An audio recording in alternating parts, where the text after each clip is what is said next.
గ్రహణం అనగానే సూర్యగ్రహణమైనా చంద్రగ్రహణమైనా మన ఇంట్లో పచ్చళ్ళు లేదా ఆహార పదార్థాలు ఏమన్నా వాటి మీద ఒక గరిక వేసి పెట్టి ఉంచడం అనేది ఎన్నో సంవత్సరాల నుంచి జరుగుతోంది. అది వేయడం వల్ల ఉపయోగం ఏంటి, వేయకపోవడం వల్ల వచ్చే నష్టం ఏంటి అనేది ఇంతవరకు ఎవరు క్లారిఫై చేయలేదు. మా ఇంట్లో అడిగితే అలా వెయ్యాలి అంతే అని అన్నారు మా పెద్దవాళ్ళందరూ. ఇది కాకుండా రేషనలిస్టులు అందరూ కూడా గ్రహణం వల్ల వచ్చే నష్టం ఏం లేదు, ఆ టైంలో మేము తింటాం, బయటికి పెడతాం, మేము చూస్తాం, దీనివల్ల వచ్చే నష్టం లేదని వాళ్ళు అంటున్నారు. ఏది నిజం అసలు? మీ వరకు మీరు చూసిన దీంట్లో ఏం చెప్తారు సార్?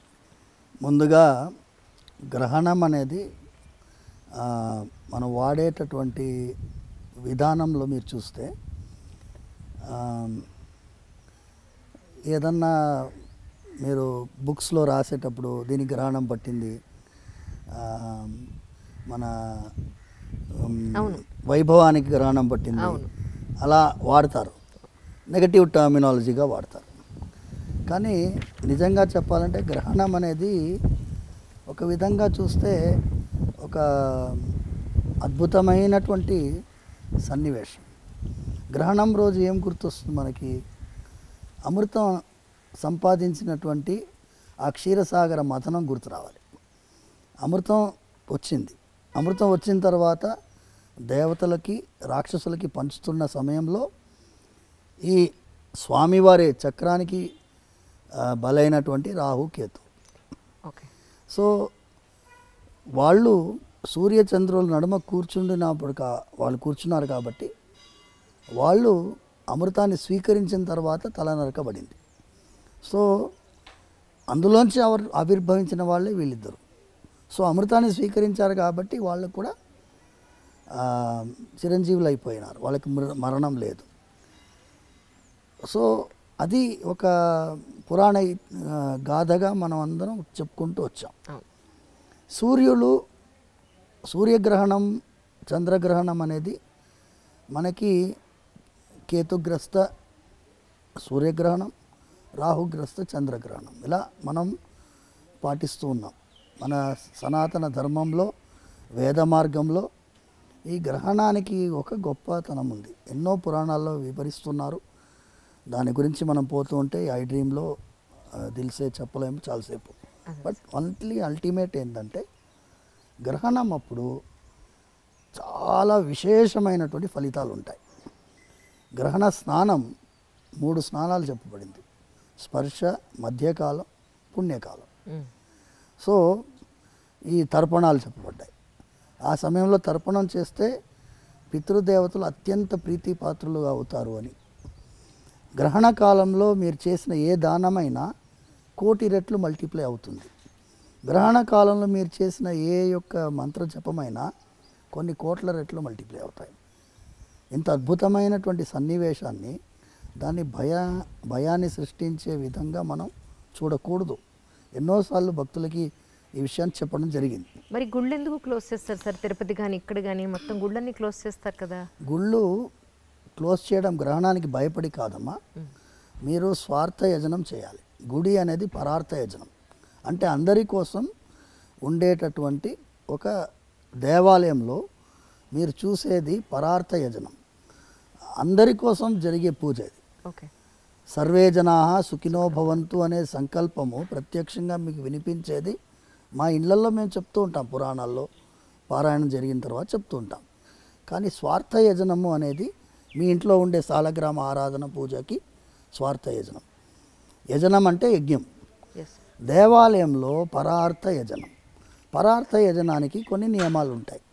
గ్రహణ కాలంలో మీరు చేయాల్సింది అర్చకులు కానీ ఆ దేవాలయంలో పనిచేసే వాళ్ళు కానీ వాళ్ళు చేయాల్సిన నియమాలకి నిబంధనలకి కొన్ని ఇబ్బందులు ఏర్పడతాయి.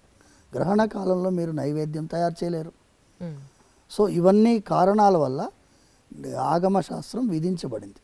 ఈ సమయంలో మీరు దేవాలయాలకి మనకి స్వామివారి యొక్క ఆరాధనము మనము నిషేధించి వారికి, ఎందుకంటే మీరు ఫస్ట్ మీరు పుణ్యస్నానం చేసిన తర్వాత కదా దేవాలయానికి వెళ్ళగలిగేది.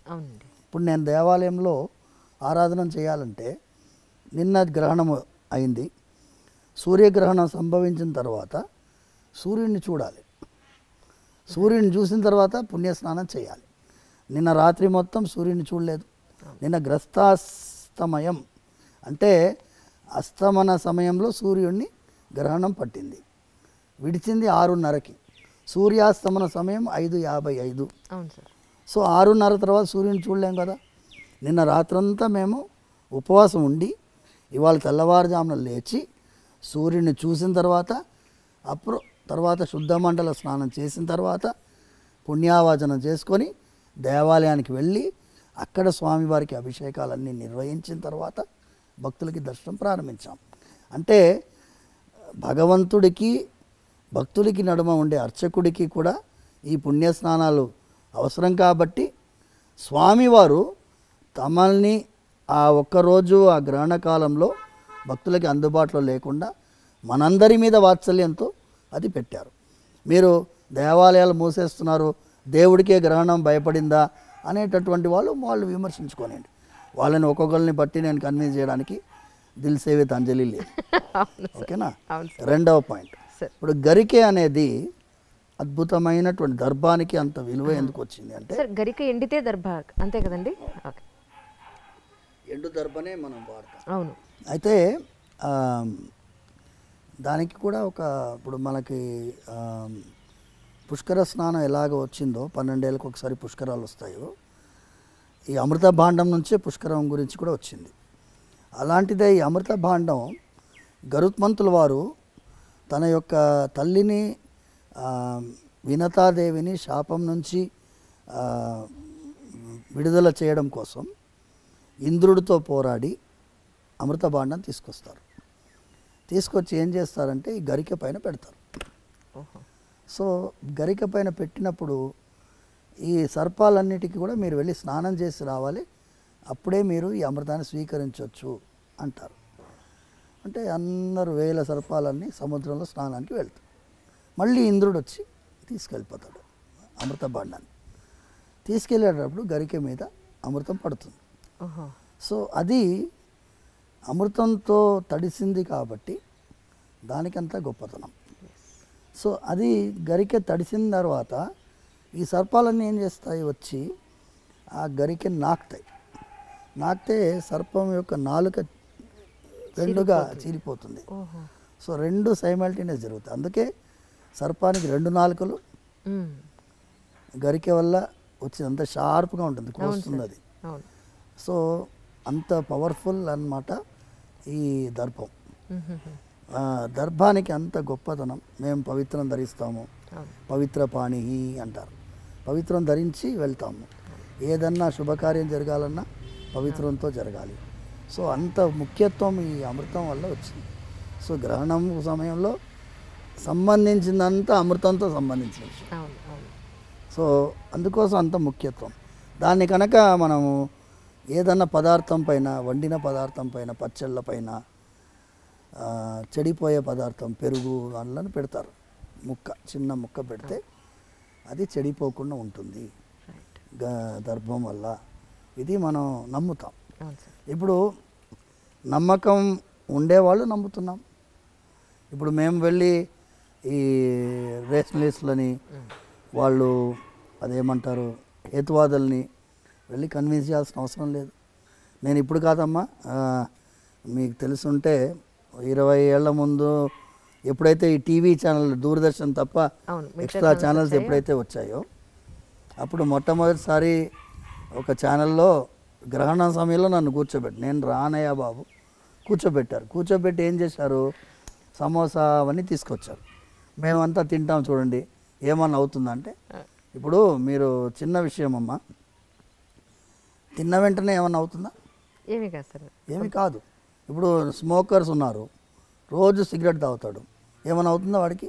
ఎప్పుడు అవ్వాలో అప్పుడు అవుతుంది. ఎప్పుడు అవ్వాలో అప్పుడు అవుతుంది. అయినప్పుడు మీరు అయ్యో ఎందుకు చేసామరా అనిపిస్తుంది. ఇప్పుడు సైంటిఫికల్గా గ్రహణం సమయంలో lot of other reasons are being చెప్తున్నారు.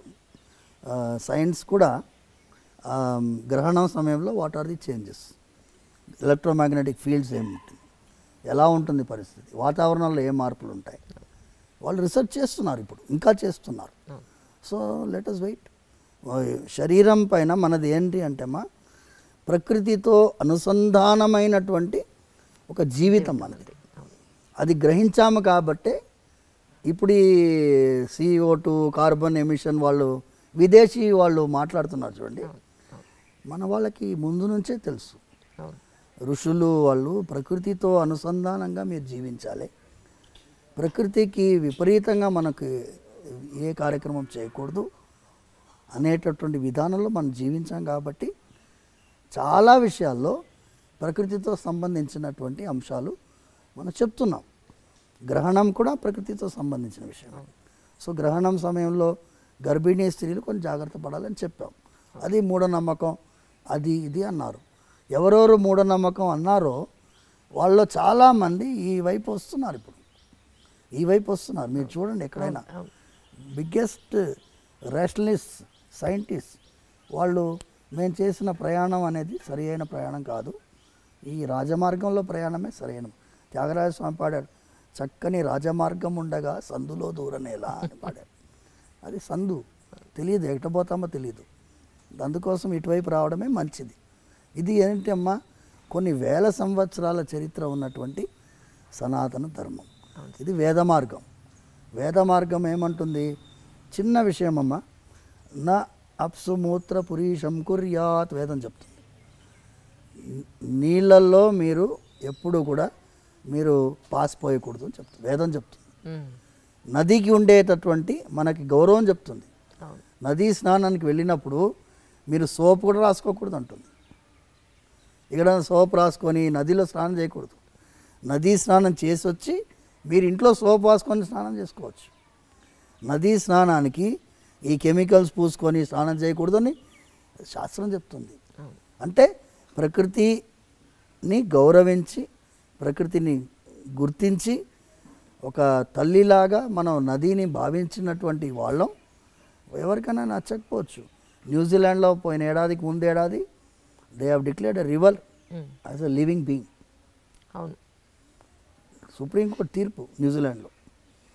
వాళ్ళు మా 70 సంవత్సరాల పోరాటం అన్నారు, కొంతమంది 300 సంవత్సరాల పోరాటం అన్నారు. నదిని ఒక జీవిగా గుర్తించి లివింగ్ బీయింగ్గా గుర్తించి తీర్పిచ్చారు.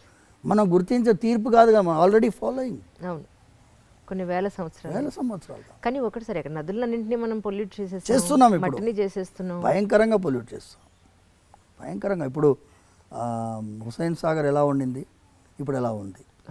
ఏ చెరువు అన్నా తీసుకోండి, ముందు ఎలా ఉండింది, 50 ఏళ్ల ముందు ఎలా ఉండింది, ఇప్పుడు ఎలా ఉంది?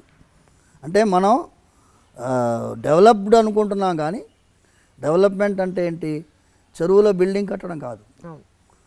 ఇప్పుడు ఎన్నో ఇళ్లలో నీళ్ళు వచ్చినాయి వర్షాకాలంలో. ఎందుకు? లేఅవుట్ బ్రహ్మాండంగా వేశారు, బిల్డింగ్లు బాగా కట్టారు. ఎక్కడ కట్టారు? చెరువులో. నదీ ప్రవాహంలో నది ఆనుకొని బిల్డింగ్ కట్టాం. నదీ ప్రవాహం ఇంతే ఉంటుంది చెప్పలేం కదా. ఫుల్ ట్యాంక్ లెవెల్ అని ఒకటి ఉంటుంది, FTL అంటారు దాన్ని. FTL అంటే చాలా వరద వచ్చినప్పుడు ఎంతవరకు నిండుతుందో అంతవరకు. కానీ FTL ఏం చేస్తారు వాళ్ళు? ఆ ఇటుక రాయిని తీసి ముందుకు జరిపి ఇదే FTL అని చెప్పి ఇంత ఎంక్రోచ్ చేసుకుంటారు. అలా జరుగుతుంది. సో వాళ్ళకి మన గురించి మాట్లాడే అధికారము లేదు, అర్హత కూడా లేదు. అందుకోసం వాళ్ళకి మనం సమాధానం చెప్పాల్సిన అవసరం కూడా లేదు.